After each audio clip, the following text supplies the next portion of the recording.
ایک حافظ صاحب فارغ ہوتے ہیں، وہ حافظ صاحب فاسق بھی ہوتے ہیں، فاجر بھی ہوتے ہیں، انہیں نماز کے مسائل نہیں آتے، انہیں نماز کے مفسدات کا پتہ نہیں ہوتا، انہیں صحیح وضو کرنا نہیں آتا، غسل کرنا نہیں آتا، اور وہ آ کے تراویح پڑھا رہا ہوتا ہے، مصلی پڑھا رہا ہوتا ہے۔ ناراض مت ہوئیے گا، ہماری مسجد کمیٹی اس کا امتحان لینے کے لیے یہ نہیں پوچھتی کہ تمہیں کچھ مسائل پتہ ہیں کہ نہیں پتہ، تم امامت کرو گے۔ وہ کہتے ہیں 2 رکعت نماز پڑھ کے سنائیں ذرا، ہم دیکھتے ہیں، ہمارے نمازی ٹیسٹ لیں گے آپ کا کہ آپ کیسا پڑھتے ہیں۔ یہ 2 رکعت وہ اخلاص کے ساتھ پڑھ لے، میرا تو حسن ظن قائم ہو ہی نہیں سکتا۔ میرے استاد محترم کر لیں تو الگ بات ہے، میں تو کر ہی نہیں سکتا ہوں، کیسے کریں حسن ظن؟ وہ تو فل ریاکاری کے ساتھ پڑھے گا تاکہ لوگ متاثر ہوں اور میری جگہ بن جائے یہاں پر، اور پھر ہم اس کی خوش الہانی سے متاثر ہو کر مصلی اس کے حوالے کر دیتے ہیں، کیا پڑھا ہے جی قاری صاحب نے یار، 20 منٹ میں 20 رکعت تراویح ختم، واہ کیا بات ہے، یعلمون تعلمون یعلمون تعلمون یعلمون تعلمون، ختم صاحب۔ تو جہالت کا عالم یہ ہے کہ کوئی ہم صرف حفظ کروا کے سمجھتے ہیں کہ ہو گیا معاملہ، اور وہ خواب دیکھ رہے ہوتے ہیں۔ اگر کوئی حافظ بیٹھا بھی ناراض مت ہو، لیکن نبی کریم صلی اللہ علیہ وسلم نے حافظ کے لیے جو فضیلت بیان فرمائی اسے مقید کیا ہے عمل کے ساتھ۔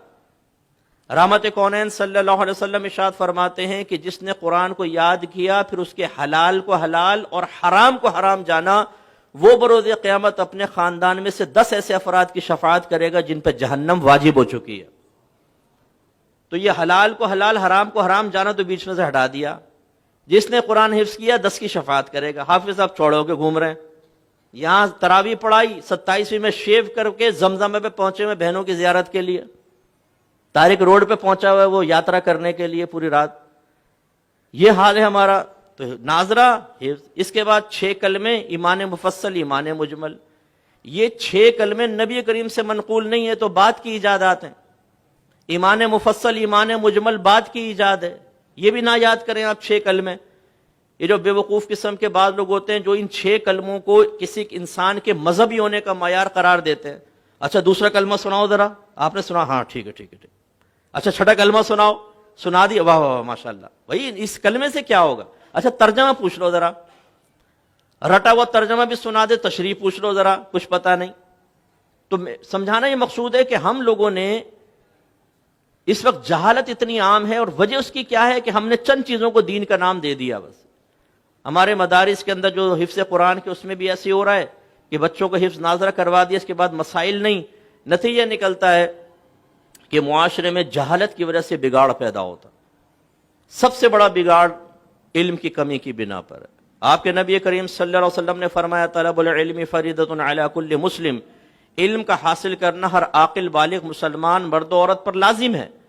لیکن چونکہ ہمارے اندر ایک تحریک بغاوت اٹھ چکی ہے، آج اگر آپ کی گورنمنٹ آف پاکستان یہ اعلان کرے کہ جو فرض علوم سیکھے گا اس کو فرض علوم کے بینیفٹ ملیں گے پر منتھ 1 لاکھ روپے، جو اس فرض علوم کا حامل ہوگا ہر مہینے 1 لاکھ روپے بینیفٹ ملے گا، وظیفہ ملے گا۔ آپ دیکھیں ہم میں سے ہر ایک ڈھونڈ رہا ہوگا یار فرض علوم ہے کیا، ہمیں بتاؤ کیا ہے فرض علوم۔ لیکن جب اس کا اعلان نہیں، آپ کے نبی نے فرمایا علم حاصل کرنا فرض ہے، تو ہم اتنی بھی زحمت گوارا نہیں کرتے کہ گھر کا سرپرستی کم از کم، بیٹا ہل نہیں کرتے، ایسا نہ اوپر چلے جاؤ تم سیدھے شوں، تھوڑا سا جم کے بیٹھ جاؤ، نہیں ہل رہا ڈسٹرب کر رہا ہو۔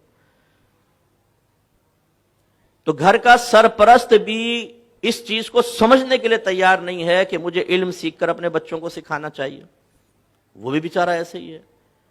تو نتیجہ یہ ہے کہ ہمارا آج معاشرے کے اندر جو بگاڑ نظر آتا ہے اس کی بہت بڑی وجہ جہالت ہے۔